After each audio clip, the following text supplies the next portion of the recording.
Good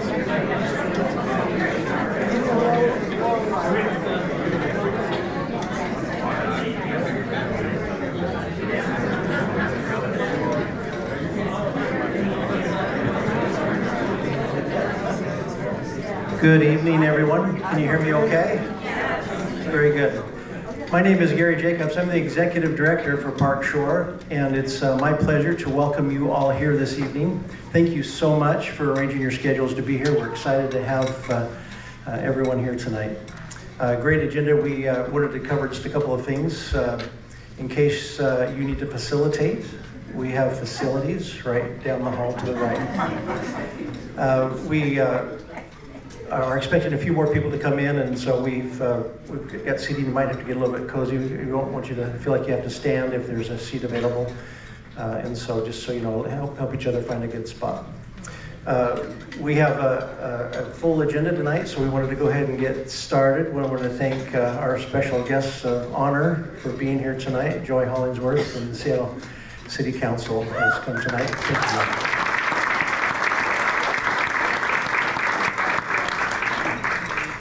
And it's my privilege to introduce you to Octavia Chambliss, who is the president of the Friends of Madison Park, and I'll turn the time over to her.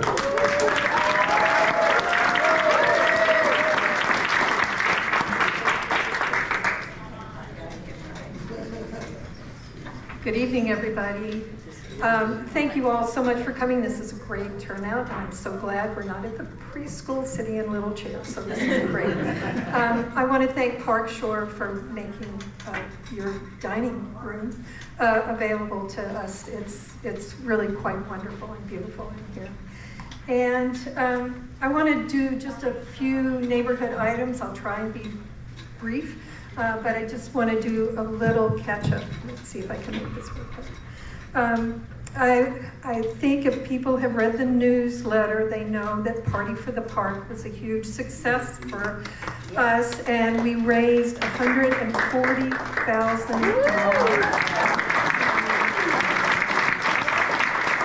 I do want to do a shout out to Becky Voberl, who is back here, who headed that committee and just did a stupendous job. Those funds allow us to go ahead to explore the next stages for the bathhouse shoreline renovation, which is huge. So now we'll be able to have our architectural team work on some conceptual drawings, bring them to the community, start to get feedback, and have the vision have some reality at this point. So anyway, thank you all so much for sponsoring tickets, supporting Friends of Madison Park. I also, in small ways, Little Beats, which is also sponsored by Park Shore Residential Association. Thank you for that. The first Little Beats concert is at Pioneer Hall this coming Saturday from 11 to 12. And it is really a kick to come and see the little kids get their wiggles out. So if you can attend that. We also have a bigger and better, Halloween event on Friday, October 31st is Halloween. As always, the local stores will be handing out candy for trick-or-treating. We have if you have a puppy or a dog, I should say, we are a community that loves our dogs. There is a costume parade for dogs this year. So 4 o'clock in the park, if you want to join that. We have a DJ. We kind of have 2 block parties going on from Triangle Park down to McGilver's, because there's so many children. For the safety of the children, we are cordoning off that block from 4 to 6 or 7. And then 41st Avenue East for 2 blocks up to East Lynn will be blocked off as well, so the kids can just run amok and get a candy high. So anyway, plan on that. And then the last thing is the farmers market. Our last farmers market was on Saturday. And what a huge hit that was, and I want to thank the community for turning out and supporting it in such a great way. Okay, I will try and be brief on this, as I say. But I want to, we're all here to talk about the One Seattle plan. And I assume if you're here, you have some notion of what the One Seattle plan is about. But there has been so much going on in the last year and a half, I would say, about the One Seattle plan, that it can be confusing, exhausting, exasperating, all of the above for everyone trying to kind of sort it through. I did want to say that this comes to our neighborhood and to Seattle from the state legislature, who passed the middle housing legislation to address the increase in population in our cities and the decrease in affordable housing in our cities. So the One Seattle plan has come out of that. Every city is doing something similar. For us, Madison Park, we are one of 30 neighborhood centers that has been designated under the One Seattle plan. And that kind of makes sense because we are a walkable community. We have a thriving business area. We have parks. We have green spaces. We have a lot of multi-family unit living spaces in our neighborhood, in our community. So our neighborhood boundaries have now been set. And I know you're getting a handout, so it may address that. There are a few posters out in the lobby here that shows what our neighborhood center looks like. It did get shrunk. Ironically, we were one of the few neighborhoods asking to expand our neighborhood center because we wanted to account for all the condos, apartments, multifamily units that are along 43rd and up East McGilver where the Edgewater apartments are and the Canterbury Shores area is. Just to give you a sense, Marie Bolster, who's a realtor who's here somewhere, did a survey, did a study, I should say, of how many multifamily units we have in our neighborhood. 67% of the living units in the flats here are multifamily units. And 33% are single family. So that was 1,377 multi-units and 675 single residential homes. So we have met with Joy in her office. We've met with the Office of Planning and Community Development several times, and representatives from, obviously Joy is here, her assistant Alex Alschutter is here somewhere, yes. And people from Office of Planning and Community Development are also here to answer questions. We have walked the neighborhood with them. We have done a lot of emailing and Zooming back and forth to just to express some of our concerns in this neighborhood. All our buildings we are lake bottom, where Madison Park is once the Montlake Cut was built. We've had and expressed concerns about stormwater, sewer infrastructure. We've had conversations about parking, tree canopy. We, like every neighborhood in Seattle, have had, concerns and conversations. On September 19th, I think I've got the date right, the committee on the council did pass phase 1 of this One Seattle plan. That designated our neighborhood boundaries. And you can see on the map out there, if it's not on your sheet, what the boundaries are. What also was decided were setbacks and lot coverage. There's a chart out there that kind of shows you the before, what setbacks were, and afterwards. I won't go into all of that because they're the experts here to explain that in more detail. But I just, I wanted to give a little bit of background before I introduce Joy. And I will ask, we're trying a format here. to be sure that enough voices get a chance to speak or to have their questions or comments heard. So we have postcards that there's some here, we can pass them around. If you have a question or a comment, we'd ask that you fill that out, and we'll pass those on to Joy.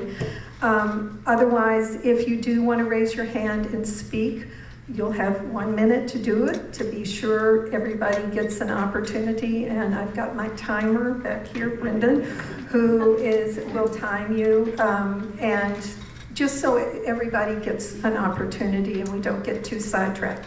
It does not always have to be about the One Seattle plan, by the way. We do, if there's public safety issues, if there are other concerns, please, feel free to address those. We just want to be sure that remarks remain respectful and questions and comments are short enough that we all get an opportunity to take advantage of having Joy here tonight. So on that note, I want to introduce Joy Hollingsworth, our Seattle City Council representative.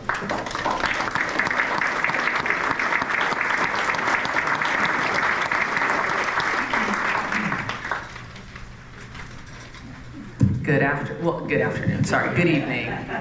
I don't know what time of day. Can I take this off so I don't feel like I'm giving a commencement speech? How are you all doing tonight? Hopefully, I see well. Well, thank you all for having me. Hopefully you all have gotten a handout from our office. How this format will go, is this being recorded, by the way? Right. It is. And then you all show it to who? It'll be on our YouTube channel. Okay, awesome. So I gotta be careful what I say. Seriously. Oh, is this being recorded? Okay, let me be careful what I say. Just playing. Okay, so first off, thank you all for having me. How I was planning on doing this was just doing a quick rundown and update about where we are at council, just kind of give a quick overview, and then more than happy to jump into the One Seattle plan. For the comprehensive plan, we do have some people that are way smarter than me from OPCD that can talk about some technical questions that you all might have. I will talk about the process, some amendments that passed that I heard from you all that were important, and then we'll go from there. And then I do believe we have SPD here, we have Joe Ellen Boss, any of our new East Precinct captain, which you all will meet, phenomenal, and yes, clap it up for SPD. So those public safety questions, I will defer to them for you all to talk to them. Okay, so a couple things. The first thing, our team, we had to go to law school. He was our Alex, who you all phenomenal, and then we brought on Cam, who is really going to be the different communities, neighborhoods. Great. So that is priorities that we had this year. It's crazy that it's September. Comprehensive plan, which we'll talk about. City services was really big. Public safety and community, we've heard from folks. Transportation levy project, making sure that those city from a lot of people, just of our city, and preschool promise you will see on your ballot in November. Will be on some of the progress I made. Octavia talked about comprehensive plan out of committee. That was phase 1. I believe the end of November, beginning of December, we'll go to full council. Also the which is going to be November levy projects. So you all voted yes. Us more money to do trans. Those projects have the first year and investments, and so Octavia and you all District 3 stuff, particularly Madison Park stuff that's important. These projects are different from a crosswalk in here. I know a young lady got up there by Broadmoor earlier this year, and we have a project identified, flashing beacons, fresh cross, and just get it painted up so it's a little bit more safe. Those are just regular maintenance stuff that's not included in the projects. So that you want in your neighborhood, sidewalk repairs, pop projects. So if you don't see them, don't think it's not about major projects, and particularly for the transportation levy pieces. What we've been hearing specifically, that's in your bottom right corner, heard from you all about requests, about Bailey Boucher public issues. We've heard about the walk on Madison that I just mentioned, the Madison House funding for that and improvements. We've heard about irrigation at the beach as well, wanting to make sure that watered well. That's another story. That's another camera. Hidden beach. Okay, I've heard from folks about beach and making sure that we have access to hidden beach and some improvements. I've asked the group's friends to send me a list of low-hanging fruits. So there's a lot of low-hanging. There's a lot of things that are technology and state, but there are things that we can make it a little bit more of a beach is there.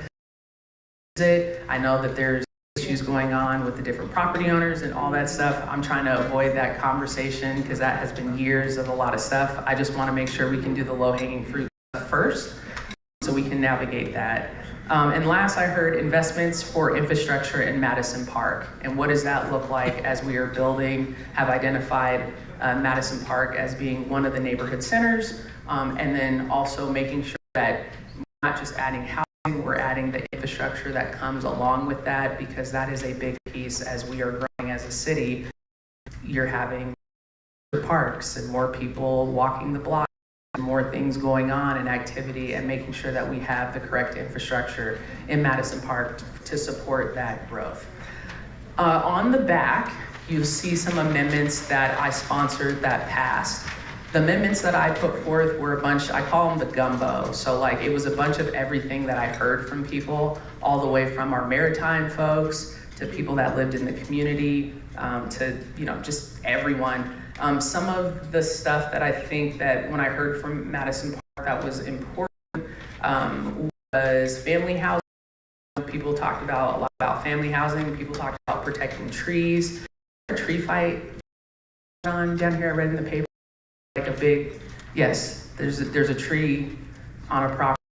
I want to save it. It hasn't gotten cut down yet. Is that correct? Okay. I said yet, but it hasn't gotten cut down. I won't say yet. It hasn't gotten cut down. Okay. So people talked about canopy, green space. I heard a lot about that. And so we were able to pass some amendments that allowed for increased height for development, but setbacks. I heard a lot of people talk about, hey Joy, we really enjoy 20-foot setbacks. So we said, okay, can we make 20-foot setbacks a reality, but also we get on the height piece. People talked about setbacks, family housing bonus in your schools. That was a piece. Our Seattle Public Schools is struggling right now. It's because families, it's hard for them to find housing in Seattle, so we wanted to give a bonus around schools. I walked to school as a kid every day. It was only made possible because we lived right next to the school. I still do.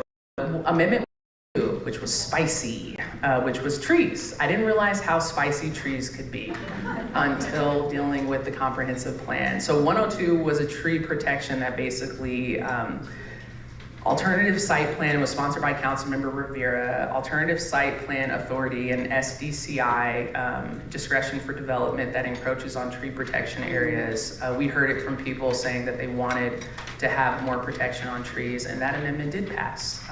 And I can't remember what the vote count was, but I did support this amendment after hearing from everyone and just trying to find a balance. So I will stop talking at you because I know you all have questions for me. I will tell you about the next steps for the comprehensive plan. So phase 1, which was us designating the boundaries of neighborhood centers, urban centers, regional centers, was passed in September 19th, or September 20th, I think it was the 20th. Was it the 19th, Alex? It was that week. We passed it out of committee. Phase 2 for the comprehensive plan is going to be dealing with, and correct me if I'm right, Michael, is the height on stuff. Is the height for the neighborhood centers and regional centers. You all will tell us what it is. Which, can you come up here and tell us what phase 2 is, please? Sorry, I don't want to put them on blast, but I don't want to give you all the wrong information as well. Thank you, you're the best. Hello, I'm Brennan. I'm with the Office of Planning and Community Development. And Michael Hubner, also with Office of Planning and Community Development. And Brennan's going to talk about phase 2 because he's leading up that effort. So phase 2 is, so now we've set the boundaries for the centers, and then phase 2 will be looking at the zoning within those centers. So the set of rules that apply to property that decide what a property owner is allowed to do with their property. And that is, in particular, height is probably the biggest one, but also the size, the design of buildings, etc. And that, sorry, so there will be a piece of legislation that will be released to the public in December, and then it will go to council so they can take it up in 2026. See how they just put more work on us? No. We'll just pass it to you all. No. So 2026, thank you, Michael. Yeah, please stay up here because we'll have more questions. And so right now, Octavia, is it a good time for me to take questions at all? I think that's it. About, and this is more so, is this only about the comprehensive plan, or people are going to ask all types of questions? Because if so, I want our police department to come up to introduce themselves as well. I think it will probably cover everything. We ask people to do written questions on cards to start with. So there may be a, oh, yeah, thank you. We ask people to fill out cards if they have questions initially. So we do have a few questions here for you. We also, the people can raise their hands as well. But do you want to read them? Y'all read it, y'all wrote in cursive, so I'll do my best. Before I start reading the cards, can I have our captain come up and introduce themselves and just say hi to folks in case we have a public safety question? Hi there. Wow, that's loud. My name is Mike Tejan. I've been with the Seattle Police Department for 25 years. This is my second time in the East Precinct. Previously, I've worked all around the city. And thank you. I appreciate you guys welcoming us into your neighborhood. Certainly, Madison Park has different challenges than areas of the East Precinct. So I just want to make sure that you get to know my face. Obviously, Joe Ellenbos, our crime prevention coordinator. If you have any public safety questions, please, we will try our best to answer them. If not, we will get back to you. But thank you very much for having us here. So I'll turn it back to questions. Captain is awesome. We are, even though I've been in office for 18 months, we're super lucky to have him. He has just been really outgoing, connected with the community and our office, and just really wants that connective tissue and that partnership, which I think is really important to have with council. And then obviously have worked with Joe for 18 months, and he's okay. I'm just playing. He's been really, really great, super responsive, and so that's really all we could ask for from SPD as they're keeping us safe. So thank you. Okay, so who is responsible for answering that developers stay within I can't read that, and how is the city staffing for that? WDC? I asked. Oh, you put code, that's code. Sorry, yeah, the question is, you've got all these codes. Yeah. Who enforces? Who enforces and how are they staffed to enforce? And my observation is that a lot of times developers push the edge on code and it becomes the homeowner's job to enforce that and not the city's, and the city's staffing is pretty light. Yeah, absolutely. Great question. So, and correct me if I'm wrong, Mike, correct me if I'm wrong, SDCI is the person that, or is the department that does that enforcement. We just announced a new director for that because the other director I don't know if they stepped down or whatever, they stepped away. So we do have a new director. I hear complaints all the time about enforcement codes, trees, this developer did this, and making it feel like it's the eyes of the community to highlight those, and then people feeling like they're not answered. I can't begin to tell you how many emails I get saying SDCI violation, and they will show what is going on. We just need to do a way better job of that. I think with this new director, we will, but for now, I don't have a better answer for you regarding, who enforces that so much. Besides, we need better staffing with that department. Just quick follow-up. My suggestion would be put that as a tax on the developer that they pay that then staffs the district to go and do the enforcement so that comes the right way. Otherwise, you're just outgunned. There's just more money working against you than there is working for you. So, and again, otherwise as a community, I have my own opinions about whether or not we should pass legislation, but once it's passed, it can't be my burden to go and enforce it. Absolutely, absolutely. I completely agree. And I will get you a better answer. What I'll do is I'll ask if you give me your email, I will ask SDCI to say, hey, what is your plan for better enforcement and stuff? What do those letters stand for? Seattle Department of Instruction and Inspection. Codes and inspection. Inspection. No. Construction and inspection. Construction and inspection. Can you use words rather than initials for? Absolutely. Thank you. Yeah, thank you for that. I've gotten so caught up in city government where everything is at FEP levy, FIFI, SDCI, OPCD, I got you. SPD, Seattle Police Department, or you could say parks. Okay, how is infrastructure capacity accounted for? Electricity grid, sewer, runoff, water supply capacity. OPCD, this is all you. There you go again. Great. So infrastructure is a lot of different departments. Each of those departments has their own specific pathway for doing that. But basically every department uses a kind of an annual process of looking at the long term, running 10 or 15-year plans, looking at the need that will be there, figuring out what the infrastructure investments that are necessary are, and then basically planning those out in 15-year increments and then going through them to meet them. Obviously, the development is another part of that. When new development comes in place, the city is responsible for the kind of distribution systems. How do we get electricity and water to the general area? And then developers are responsible for connecting their system to that. And so they are, on a case-by-case basis, they look at that. If there is infrastructure that is necessary to connect those projects to the system, then developers pay for that. And was whoever asked that, was there a follow-up to that? I asked a question. So it's We got a microphone coming for you too. So I understand that there are plans that developers hook into the system. My question's sort of focused on the amount of water coming into the city. Is there enough water coming in for all this extra building you want to do to keep water pressure up? Is there enough electric power in our grid for all the electricity that you're going to be adding, things like that? Yeah, so as part of this process, we did an environmental impact statement. It looked at a wide variety of things. And so for each of those, we did look at the capacity of water, electricity, et cetera. And all the departments did say that they thought for the 20-year period, there was no problems in capacity for any of those things. Thank you.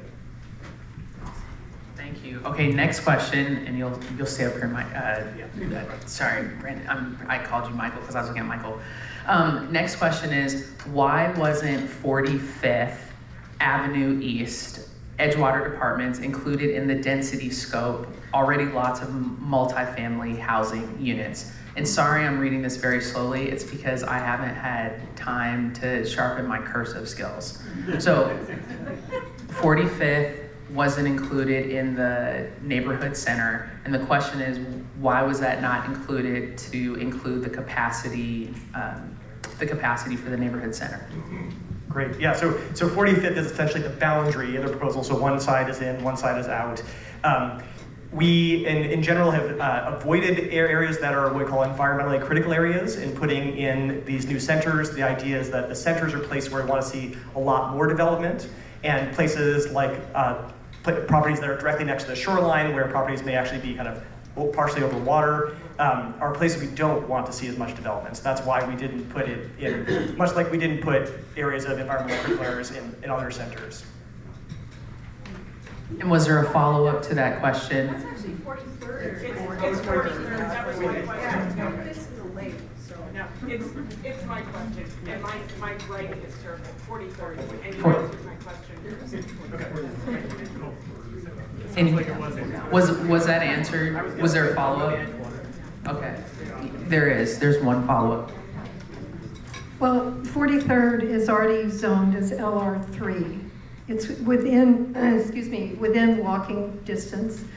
Can it be factored in when you're starting to designate the zoning heights, even if the boundary isn't including the east side of 43rd or the east side of East McGilver where the Edgewater apartments are?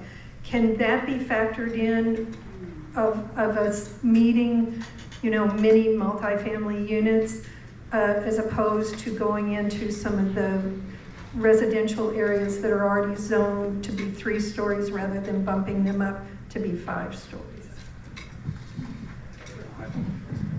So it is very true that there are some areas outside of the proposed boundary for the neighborhood center which do have multifamily on them, that do have zoning that allows apartments, 3-4 story apartments. And that's a great thing. That's a great asset you have here in the neighborhood.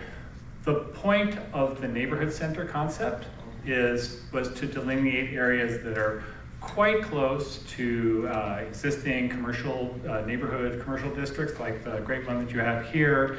We delineated that boundary around that area to be an easy walk from the shops and services and the amenities in the core of Madison Park. It's the same with all of our neighborhood centers.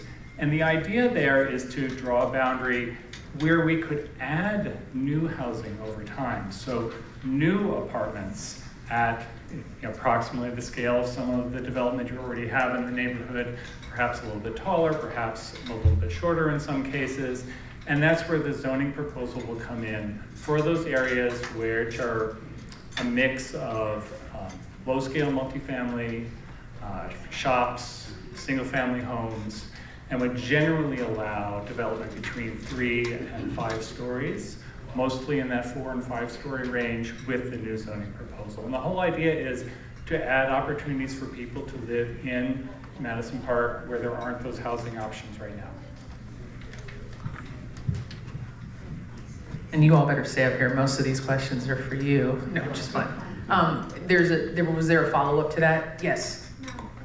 Not a follow-up, and this is tangentially related to the One Seattle plan, but really about affordable housing, which is often used as kind of a buzzword, if you will. Right now, I think 11% of affordable housing units in Seattle are vacant and available. From a resourcing perspective, if there are individuals looking for housing and they meet the criteria, you have to call around to all the different apartment complexes in order to find out which units are actually available, which can be troublesome, time-consuming, etc. I would recommend removing that hurdle. You can see how many units are available for the low income threshold today, but you can't see percent occupancy or if there's availability. So I think in terms of transparency for the constituents and then also as a resource for those looking for low income housing, that would be really helpful. A great suggestion. I know that our Office of Housing right now, like you said, has all labeled which apartments are low-income housing, but not the occupancy rate, because that's individual. That's something that I will address and talk to our Office of Housing to figure out, is there a resource tool that can be able to identify those things for folks. This is a great suggestion. I heard, and we'll take questions. I'm gonna run through these cards and then we'll take individuals. What about Magnolia? Did someone want to follow up about that question? That's all it says is, what about Magnolia? What about it? Yes, is that? Yeah, what about Magnolia? My wife and I both grew up in Magnolia, and I was just over there recently for a Queen Anne picnic thing from Queen Anne High School. And I don't see any development around the village, never have. So what about Magnolia? Yeah, that is the question my mom, who lives in Rainier let's get Beach, some of- asked. What about Magnolia? What about Laurelhurst? Trust me, I get it all the time. Do you all want to address Magnolia? Yes. I don't want a complete answer, I just want, are they on the list at least? Yeah, so there are two neighborhood centers proposed for Magnolia. One is the kind of the traditional downtown of Magnolia, and the other is to the north, in the kind of other business district is. Obviously, also the changes to neighborhood residential zones are going to allow for more kind of larger family size units in that neighborhood as well. So there are changes proposed there as well. Okay. Thank you for that. Okay, infrastructure such as sewer will be greatly impacted. When will the city address this? That's a great question. I don't know if you all have a follow-up, but I will tell you what I'm doing on our end to, we've had a ton of meetings with Seattle Public Utilities and Director Lee regarding the infrastructure capacity in Madison Park. They're very aware of the drainage issues that are here. Obviously, I know there was an environmental impact study that was done, but there are some issues that I think that can be addressed here. When I was did a walkthrough with Octavia, hearing from residents about the flooding that happens in their basement. Is that correct? Like some flooding that happens in their basement, some drainage that happens when it, runoff, different slew of things. Our goal is to have Director Lee and SPU come and do some type of walk around and engagement to figure out some type of plan to put forth, because we have brought these issues up to them. So right now we are sitting tight. We don't have a plan just yet. Those are in the talks, but I'm very aware of those issues, and we'll work with the community and SPU to address those before any type of additional development happens to put more strain on the current people that live here right now. And I don't know if you all have any follow-up to that. Sure, just SPU specifically is in the process of updating their, what they call the Shape Our Water Plan. And so that's the long-range vision for the sewer system, for flooding, and it, again, like the other processes is resulting in a kind of a long list of infrastructure. Many of the lots are only 30 feet wide. So I think it's regarding the neighborhood centers that you can go up a certain amount of height. Those have not been taken up by council, but do you all have an answer to that? No, maybe? I'm sorry, I guess I'm not as familiar with the maps. Most of the changes are in 43rd to 45th, and but maybe I'll just say generally, we do see a wide variety of lot circumstances across the city, and what we see over time is if people want to really develop a small lot, they'll do it with a smaller scale development, and probably over time, some of those will get aggregated, and they'll be able to have higher heights, but development will be incremental, and maybe on smaller lots you'll see less of it. Those circumstances will change. And we're taking those up next year in phase 2. I know every neighborhood is different, so we're gonna have those discussions about that, about height, all the uncomfortable conversations. I've dealt with it in the Central District specifically because those were named regional centers, and I think they have been disproportionately impacted with a lot of development that's gone on in our city. We've seen that. A lot of my friends don't live in the CD anymore, so just wanting to make sure that every neighborhood, that obviously it's we're growing thoughtfully, but making sure that we adjust to what the current lot sizes are. So I will be taking feedback about phase 2 for next year. I think this is more of a statement. Seattle needs more housing, and our neighborhood can afford to weather the impacts. Thanks. Okay, thank you. That wasn't a question. I think that was just a statement. Permitting will DCLU. I don't know what that means. I don't know whose question that is. The former Department of Construction and Land Use, which has a new name. Okay, that was another acronym. Okay, because I was like, what department is that? So the question is permitting.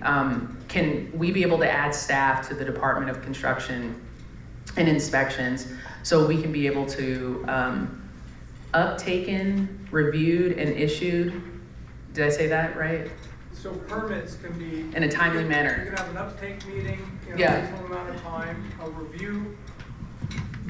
So the life cycle of permitting a development is you have an uptake meeting where you bring in your initial stuff, and there's a review, and then you go into construction, and then there's a stamp when it's all done saying you've done good. And sort of cradle to grave, if there's going to be all this new development, not just in Madison Park, but citywide, it's going to throw a huge load on permit reviewers, I would presume. And what is being done to make sure that it doesn't take 5 years to get a permit to build a house? Absolutely. This is great because I use the example of when we converted my grandma's home into a triplex, we literally had permits in 3 to 4 months, really fast. This was back in 2001, I want to remind people, so this wasn't last year. We just had a meeting today where we asked the Department of Construction and Inspection that same question because we're in budget talks right now. And one of the main things was, hey, how can we expedite permits a lot faster? Can you all put together a plan? What does that look like? So a part of that is, besides hiring some more staff, is can we use technology for that? I know people don't like AI so much, but that has been in the conversation. How can we use technology to expedite the process a lot faster than it takes? Because we know that people, when they're waiting on permits, the amount of time, energy, money, and cost that goes into that. They are developing a plan. Once that comes down, I'm more than happy to get your email and send it to you, but that is definitely on one of the lists to make sure that that the permits are moving through a timely fashion. Who are the people, I can't read that word, mourning in, but what I do see is birth rates are down and death rates are up. Okay, is that person here that wants to? Where are staff for parks? Did I read this right? Does anyone want to claim this question? Okay, I'm gonna skip that one. Birth rates are down, death is up. No.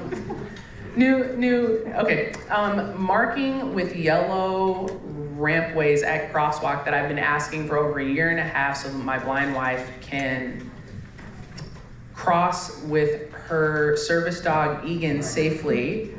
Nothing has been just promises, seems simple, what else isn't setting done? Where is that crosswalk at? That's me again. Oh, okay, hey. Magnolia over here. Okay, what about Magnolia? Okay, Magnolia. Tell me again where the crosswalk is, because we're constantly... It's at McGilvra's. Yeah. Crossing over to the bathhouse. Yeah. Crossing over the other way. Yeah. Alls I asked, I said, give me a little paint, I'll do it myself. Yeah, I know. But I know I'd get in trouble by doing that, so... I actually have been doing that every couple of years, so all the yellow curves. Oh, yeah, that's you. Okay, I've been... Okay. No, So finally a good citizen. Yeah. Get it, but we moved to Capitol Hill from Lake Forest Park on Broadway and Union, on top of Bartell Drugs up there, so that my wife could get around with her guide dog safely.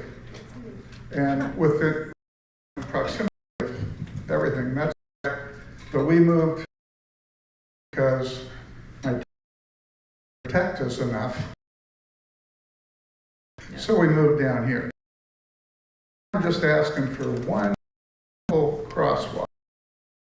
And one from 20 and beyond, and I got all kinds of... Yeah. Oh, well, thank you. Yeah, great question. But it's not a problem like the person did on 36 more. My wife have to get before something's done. No, shouldn't. Usually what happens is, and neither. I'm sorry to be rude, but. You're from Magnolia, it's okay. I'm used to Magnolia. My wife tells me to sit down. You're fine, you're fine. You have to get hit, nor this dog Egan. After you hit our about those things, whether you didn't find it, fix it, or news with SDOT, they up and all prioritized projects based on need, and some projects don't hit the mark. Have my word, I will continue how important it is to make sure the walk is. But I got an answer for like 22 years. It's on the schedule, and they have where they have priorities for. I get it. It feels like, and Alex can attest to this. Asked what I just started painting stuff. I told SDOT that. So I will double check. Taking a long time, but I know 2026 improvements are. A lot of them were waiting for the transportation budget. So, yeah, I don't want your wife for the service dog Egan. I got you. And you're from Mag. Yeah, you have no patience. So East Madison is main way out of the neighborhood. What we do to allow a large increase of cars to travel on Z Lane, Madison Street? Is anyone here what the Z Lane is? Is that bus lane? Oh, it's okay. So East Madison Street of the neighborhood is in the neighborhood. A large increase of cars on Madison Street. So right now, basically decommissioned. It's shrunk to one bus lane that runs. What is it? 90 up to downtown, where it's just one lane, prioritizing the bus lane. The question that I'm assuming the person is saying, can drive in the bus lane for 2 lanes. Was that the no? The question is, there's just going to be a lot more traffic people, and can the road handle it? Oh, can the road handle the traffic from here out? Yeah. Okay. More lanes. I thought you wanted us to read, and I was like, oh, that's a. So I'm not sure about more lanes. Lanes already stopped. What is that street? Okay, they did not come here. And the question, now I understand it, is can we have cars coming out of Madison Park to get to either MLK or wherever to get out? I will ask me that, Alex, can you answer to that? But I do hear that concern regarding the extra stuff, the extra impact of the density. And now we can ask questions. We answered all the questions on the card as best we could. Ask any questions about anything. You also have the East Precinct captain here. Oh, there's 2. I lied. Okay, Amendment 79, bonus. Placing single level multi increase accessible units. I can't read that. There is, I'm now telling y'all I can't read. But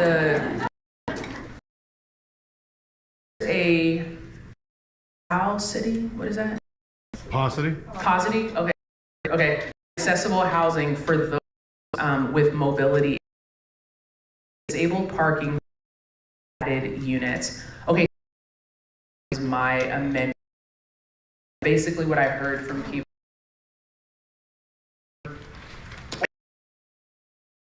Accessible units. We more stacked flats, entry level for people to be able to utilize and get in. Those units were not a lot feasible for developers, and we tried to make it a little easier for it to pencil out. Because what I heard from people, look, the only way I'm able to the apartment elevators, they have stairs.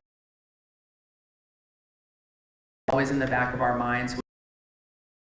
Therefore, I do want to say, just because phase 1 doesn't mean that the compromise can't be brought to making it easier. If you all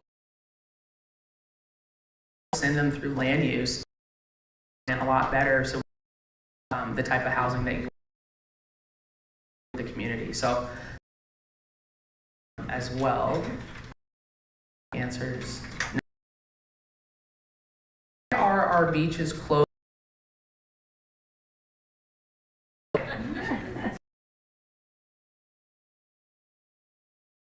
Question is, why are we, because the parks about that, is it normal? And I see your hand raised. We close less if it's high. I actually health about this and said the beach around here is a big deal.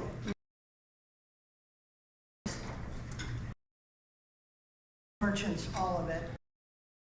Well, we just do it once a week. They'll come back 2 days later. They do it a week. And if a week later it's a bad day. Test once a week. Got it. So you're if closed, right, and they test that they or the fall, like that's what I heard. Alex, let's have that on the list. We shouldn't be beholden. We only do it once a week. That's, doesn't it? I have a related question. I know we talked about, there's about infrastructure and that it's sustainable. They feel like they're and we can handle this increase. Point, we find that the beach sometimes a third, what feels like half of the actual. That's really painful. Honestly, even further afield. Thank you. I feel like I'm hearing conflicting things, like S needs to look into this. Like probably needs to look into it, but it's all good. We can handle it, and it doesn't seem like that adds up. So, is there a solid plan, and is that being taken? The impact on our beach all high. If it rains one time in the summer, the beach is closed for 2 weeks, and how do we address that? Beach closures happen because of combined sewer system that has both the sewage, gets too into the water. That is an issue that is caused by historic industry. It is not sufficient to handle that. So the city has a very large plan mitigating the city. The numbers of in general, I don't know about the specific ones.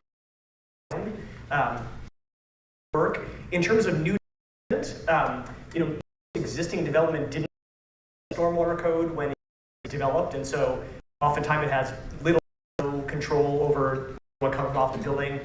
New development actually doesn't in combined sewer flow. They have flow control devices. Even if you're replacing a larger building, huge amount, but also when it comes to CSOs. I think something that is a complicated issue, but that's the approach for it. Thank you. Actually, I think our summer closures are predominantly caused by geese and dogs. But the winter in the summertime for some. What is CSO? A combined. It's an interesting fact. 7 minutes. It's and because at South a ton of geese, and the city pays to bring their dog, chase the geese around. It's a really big problem. Sure, I quite understand what mean by housing, because affordable housing, Madison, Beach Cottage, live near water. It's not, it's a safe area. People like the and affordable housing and longer affordable years. So what is the essence of this, of affordable housing? Okay, so let me rewind.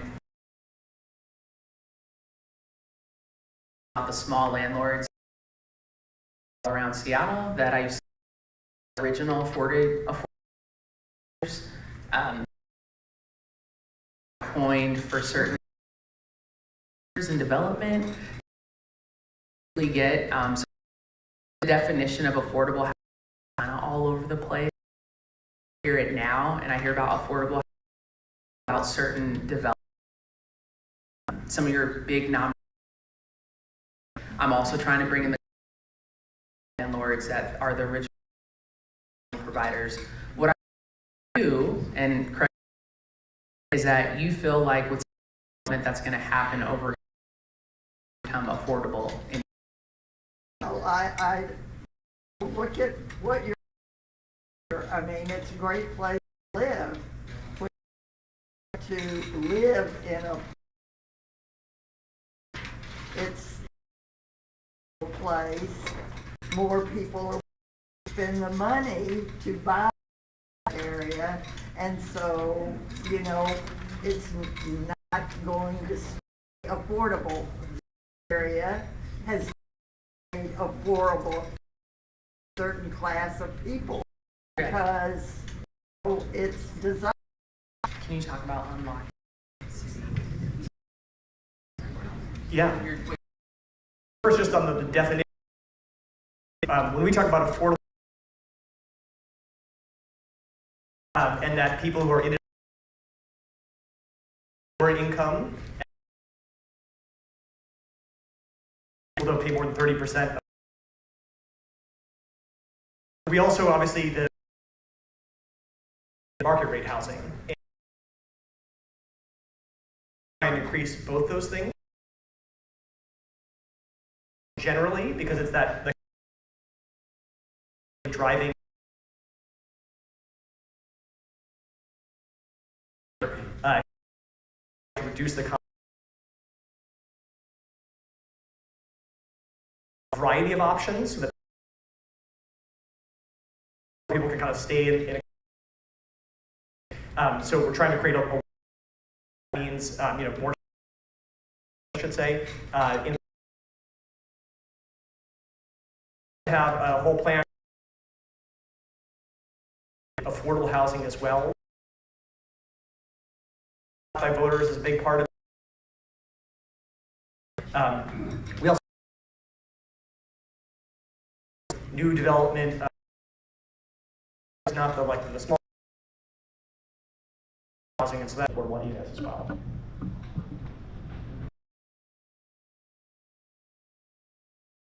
In the back.